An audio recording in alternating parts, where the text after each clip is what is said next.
చూడు, నువ్వు నీకు అవమానం జరిగితే సర్దుకుపోతావేమో గాని నేను మా అమ్మకి అవమానం జరిగితే మాత్రం సర్దుకుపోను, దుమ్ము దులిపేస్తాను. ఏం మాట్లాడవేంటి మావయ్య? అమ్మ కనిపించలేదు.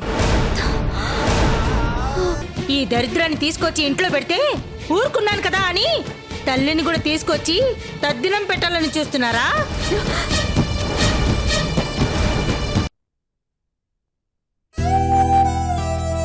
మా పరిచయం గురించి ప్రపంచం అంతా తెలుసు. ఇవాళ కొత్తగా పొందేది పోయేది ఏముంటుంది ఛాయ? ఆయన నాకున్నారన్న నమ్మకం, నేను ఆయనకున్నానన్న తృప్తి, ఇవే మా ఇద్దరిని ఇంకా కట్టిపడేస్తున్నాయి. ఒకవేళ ఈ గొడవతో విరించిని రాకుండా అవంతి కట్టిపడేస్తే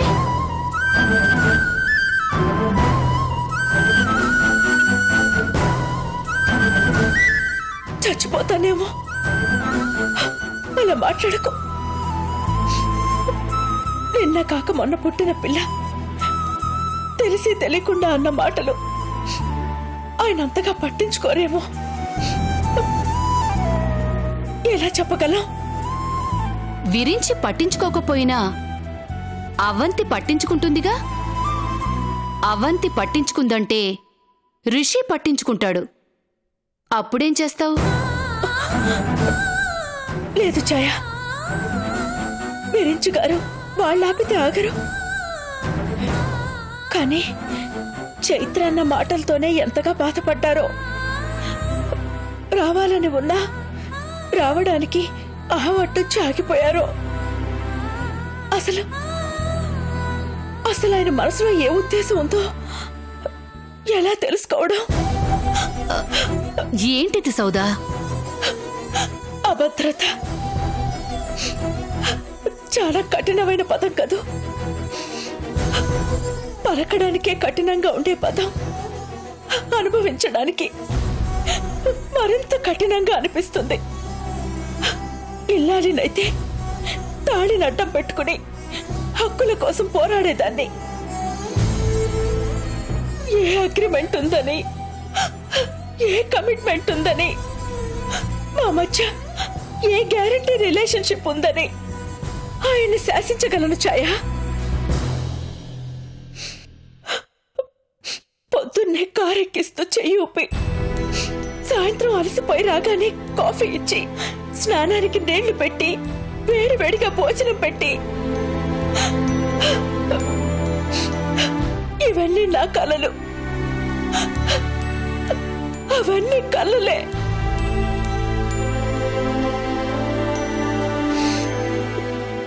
ఆయన వస్తారు, ఎవరైనా చూస్తారని గబగబా లోపలికొస్తారు. వెళ్ళేటప్పుడు చెయ్యి ఊపుతామని గుమ్మం దాకా వెళతాను. గడప లోపలే ఆపేస్తారు. నా ఆశలు, ఆనందాలు, చిన్న చిన్న కోరికలు అన్నీ ఈ గడప లోపలే. పండగప్పుడు కట్టిన మామిడాకులు మళ్ళీ పండగొచ్చేటప్పటికి ఎండిపోయినట్టు ఆయన మళ్ళీ వచ్చేదాకా వస్తారో లేదో అన్న భయంతోనే బ్రతుకుతున్నాను ఛాయ. ఇదేం ప్రేమ సౌదా? ఇదే ప్రేమ. ఇంతే, ఇలాగే ఉంటుంది. వచ్చి రాని వయసులో పుట్టింది. ఆయనకి అప్పటికే పెళ్ళయిందని తెలిసినా ఆ ప్రేమ చచ్చిపోలేదు. ఆయన కాదని ఉంటే ఇప్పటికీ ఒంటరిగానే మిగిలిపోయేదాన్ని తప్ప ఆయన్ని మాత్రం మర్చిపోయేదాన్ని కాదు. పిల్లలు పుట్టాక నా జీవితానికి ఒక కొత్త అర్థం తెలిసింది. నాకైనా కావాలి. ఆయన లేకపోతే నేను బ్రతకలేను. ఆయన రాకపోతే ఉండలేను.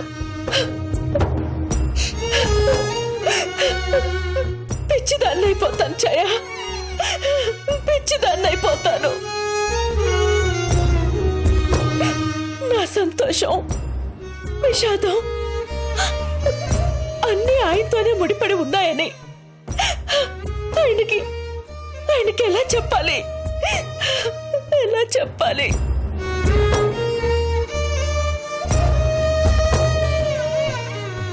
చూడు సౌదా,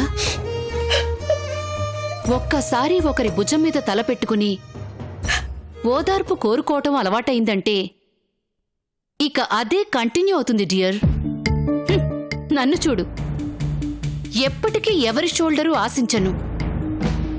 నా కాళ్ల మీద నేను నిలబడినట్టే నా షోల్డర్స్ మీద నేను బాధైనా సంతోషమైనా మోసుకు తిరుగుతాను. అలా ఉండగలిగితేనే నాలా ఉండగలరు.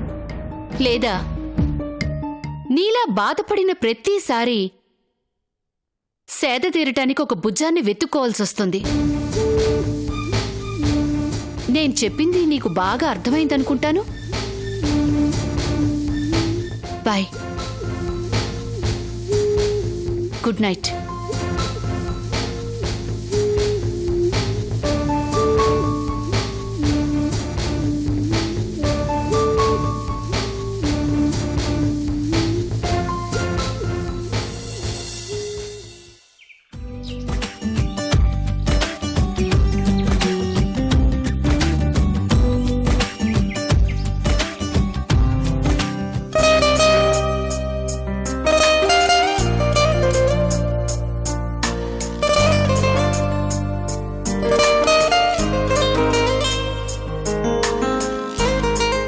ప్రొడ్యూసర్ గారిని పిలు. అలాగే బాబు.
ఇప్పటికైనా నా మీద జాలి చూపిస్తారా?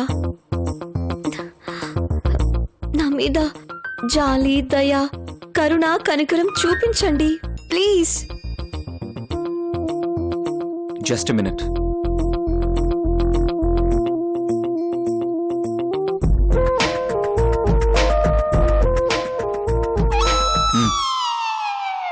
ఏంటండి ఇది? నువ్వే కదా జాలి దయ కరుణ చూపించమని బెగ్గర్లా అడుగుతున్నావు. చిచి, నేను అడుక్కునేది డబ్బు కాదు. మరి ఇప్పటికైనా ఆ నిద్రలేపిన కాశ్మోరాని, షాక్మోరాని మళ్ళీ నిద్రపుచ్చి నేను ప్రశాంతంగా నిద్రపోయేలా చెయ్యండి ప్లీజ్. సోను సూద్ లాగా, అమరీష్ పూరి లాగా, ఓల్డ్ మూవీస్ లో ఎస్విఆర్ లాగా నా మీద చాతుబడి చేయటం మానేయండి. లాభం లేదు మేఘమాల. కాశ్మోరాని షాక్మోరాని క్లోరోఫామ్ వాసన చూపించి నిద్రపుచ్చొచ్చు గాని రాష్మోకాన్ని మాత్రం మేనేజ్ చేయలేను. రాష్ మోకా, ఇదే మోకా, కొత్త మోకా. కాశ్మోరా, షాక్మోరా, రాష్మోకా ఈ ముగ్గురు ట్విన్స్ లాగా ట్రిప్లెట్స్. మూడోది కూడా నిద్రలేచి 3 గంటలైంది. మొత్తం బ్యాచ్ ని నిద్రలేపారా? ఎందుకండి పిచ్చుక మీద పిస్టల్ గోరు పెడతారు? పిల్లకాకికేం తెలుసు పిస్టల్ దెబ్బ. నాతో పెట్టుకొని నువ్వు చాలా పెద్ద తప్పు చేసావు మేఘమాల. మీకు దండం పెడతాను, ఇకనైనా ఈ మంత్రాలు చాతబడులు ఆపేయండి ప్లీజ్. అన్నం పెట్టిన వాళ్ళకే సున్నం పెట్టకండి. తిన్న కడుపు ముందు పెట్టుకొని నా కడుపులో సూదులు గుచ్చకండి. టైంకి గుర్తు చేసావు. రాష్మోక గారికి లంచ్ టైం అయింది. వాటికి బ్రేక్ఫాస్ట్లు లంచ్లు కూడానా? లంచ్ టైంలో డిస్టర్బ్ చేస్తే రాష్మోక గారికి కోపం వచ్చి పచ్చి నెత్తురుతో అవుతుంది.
ఎవరు నిన్ను కాంటాక్ట్ చేశారో వాళ్లకు ఫోన్ చేసి నువ్వు ఈ క్యారెక్టర్ చేయటం లేదని చెప్పు. నన్నుగా ఓ మంచి నటిగా గుర్తించి పిలిచినప్పుడు మీరు చెప్పారని నేనెందుకు ఆగిపోవాలి?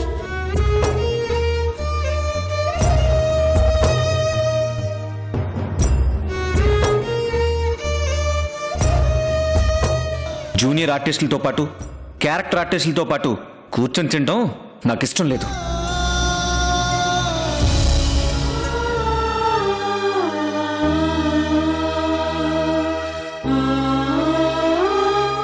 సిగ్గున్న మనిషి అయితే ఆయన మనింటి గడప కూడా తొక్కరు.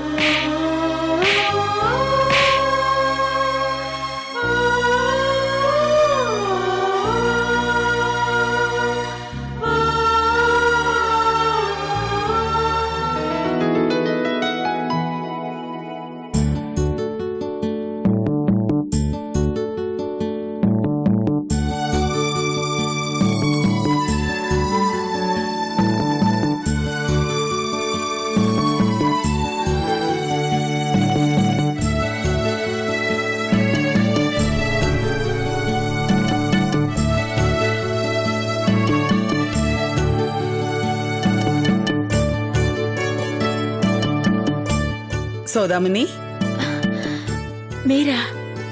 ఏంటమ్మా ఒక్కదానివే వచ్చావా? జంటగా వచ్చే అదృష్టం వచ్చే జన్మకి వాయిదా వేసినట్టున్నాడా దేవుడు? ఏంటమ్మా ఆలోచిస్తున్నావు? అబ్బే ఏం లేదు. నాకే మిమ్మల్ని చూడాలంటే ఇబ్బందిగా ఉంది. చైత్ర నాకు తెలియకుండా ఆ ఇంటికొచ్చింది. తనేమైనా మిమ్మల్ని బాధ పెట్టే మాటలనుంటే దాని తరపున నేను క్షమాపణలు చెప్తున్నాను అత్తయ్య. ఇంకెప్పుడు అలా జరగదు. వద్దమ్మా, జీవితంలో నువ్వు ఒక్కసారి చేసిన పొరపాటుకే ఇంకా శిక్ష అనుభవిస్తున్నావు. ఇంక ఎదుటి వాళ్ల పొరపాట్లు కూడా నీ నెత్తిని ఎందుకేసుకుంటావు? ఏది ఏమైనా చైత్రతో మాత్రం నేను చెప్పిన పూజ జరిపించాలమ్మా. అది నువ్వు తప్ప ఇంకెవరు చెప్పినా వినే రకం కాదని అర్థమైంది. ఎలాగైనా ఒప్పిస్తానత్తయ్య. నాకు తెలుసమ్మా, నువ్వు నా బాధను అర్థం చేసుకుంటావని నేను నీ ఇంటికొచ్చినప్పుడే అనుకున్నానమ్మా. ఏంటమ్మా ఇవాళ నువ్వెందుకో చాలా బాధగా కనిపిస్తున్నావు? ఏమైంది?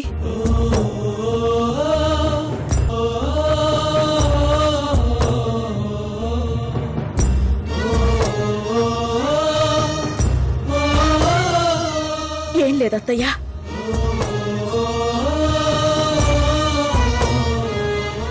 ఏదో ఉందని నీ కళ్ళే చెప్తున్నాయమ్మా. నా కళ్ళకు ఆ కన్నీళ్లు తప్ప ఇంకేమీ తెలీదు. ఇవాళ కొత్తగా ఏమైందమ్మా? ఏమని చెప్పనత్తయ్య? మీ అబ్బాయి ఇంటికే రావడం మానేశారని మీతోనే ఎలా చెప్పను? ఏంటమ్మా ఇంకా నన్ను పరాయిదానిలాగే చూస్తున్నావా? అయ్యో అది కాదత్తయ్య. మరి ఇక చెప్పడానికి ఎందుకు వెనకాడుతున్నావు? నాది ఏ హక్కులు అధికారాలు లేని బంధుత్వం. అర్హతను మించి ఆశించడం అత్యాశ అవుతుందేమో. అయినా మీరైనా నన్ను అర్థం చేసుకుంటారనే ఆశతో చెప్తున్నాను. తప్పకుండా అర్థం చేసుకుంటానమ్మా. ఏమైంది? ఇన్నేళ్ల పరిచయంలో మీ అబ్బాయిని నేనేది అడగలేదు. ఏదైనా అడగడం మొదలు పెడితే ఇచ్చిపుచ్చుకునే సంబంధంగా మారిపోతుందని భయపడ్డాను. కానీ మొదటిసారి మళ్ళీ నటిస్తే బావుండును అనుకున్నప్పుడు ఆయన వద్దన్నారు. నేను మొదటిసారి ఆయన మాట వినలేదు. నాలోని నటికిదో పునర్జన్మ అనుకుని ఆయన మాట కాదు అన్నాను. అప్పటినుంచి ఏమైంది? ఆయన ఇంటికే రావడం లేదు అత్తయ్య. రావడం లేదా?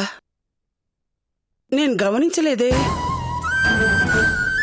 తాళి కట్టినా కట్టకపోయినా ఆయనే సర్వస్వం అనుకుని బ్రతుకుతున్నాను. ఆయన మా ఇంటికొస్తే కొండంత అండగా అనిపిస్తుందని ఆశపడ్డాను.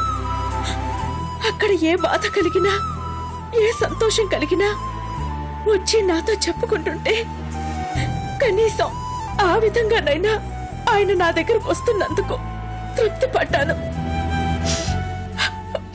ఎవరు ఒప్పుకున్నా ఒప్పుకోకపోయినా ఆయనే నా భర్త అని నమ్ముకున్నాను. ఇప్పుడు ఒక చిన్న విషయంలో ఆయన మాట వినలేదని నా మీద కోపంతో రావడమే మానేశారు. ఆ బాధని ఎవరితో చెప్పుకోవాలో అర్థం కాక ఏ హక్కుతో ఆయన తప్పనిసరిగా రావాలి అని అడగాలో తెలియక నాలో నేనే కుమిలిపోతున్నాను.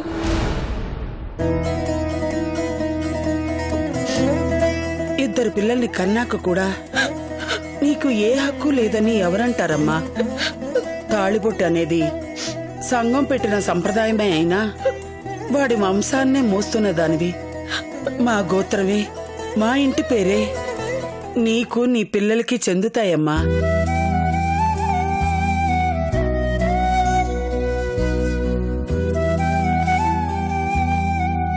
వాటిని కాదనే అధికారం ఎవ్వరికీ లేదు. ఇప్పుడు ఇన్నాళ్లకి మిమ్మల్ని ఇలా చూస్తుంటే చాలా ధైర్యంగా అనిపిస్తోంది అత్తయ్య. ఆ ఇంట్లో నన్ను అర్థం చేసుకోవడానికి మీరున్నారని తృప్తిగా ఉంది.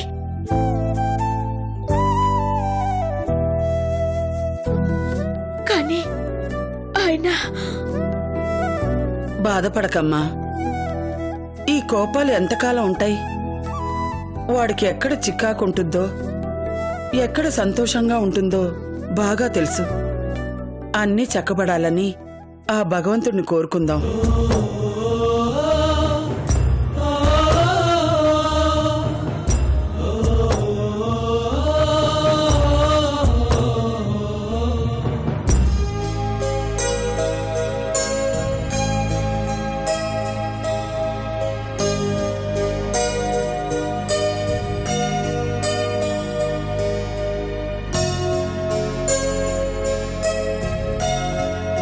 ఈ మధ్య మాటిమాటికి గుడికెళ్తున్నావేంటమ్మా? భక్తి ఎక్కువైందా? దేవుణ్ణి అడగాల్సిన విన్నపాలు ఎక్కువయ్యాయా? ఈ వయసులో కొడుకు కోడలు మనవలు బావుండాలని తప్ప ఇంకేం కోరుకుంటాంరా? ఎవరి తలరాత ఎలా రాసుంటే అలాగే జరుగుతుంది. కానీ నువ్వు తలుచుకుంటే సౌదామిని తలరాతను మార్చగలుగుతావు. అని దేవుడు చెప్పి పంపించాడా? న్యాయం దేవుడే దిగొచ్చి చెప్పక్కర్లేదురా. అన్యాయం చూసిన వాళ్ళు ఎవరైనా చెప్పొచ్చు. అంటే ఇప్పుడు కొత్తగా సౌదామినికి నా మూలంగా అన్యాయం జరుగుతోందంటావా? న్యాయం జరగడం లేదంటున్నాను. నీకనిపించిందా? సౌదామిని నాకు గుడిలో కనిపించింది.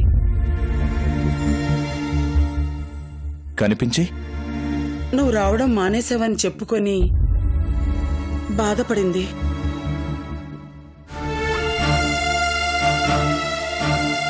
దానికి కారణం ఆమె. తనేమీ ఈవిడగారిలాగా మిడిసిపడే రకం కాదు. మొగుడిని లెక్క చేయని మనిషి అసలే కాదు. తాళి కట్టకపోయినా నిన్నే నమ్ముకుంది. 2 బిడ్డలకి తల్లయింది. అయినా సరే నువ్వు కనపడకపోతే దాని ప్రాణం విలవిల్లాడిపోతుంది.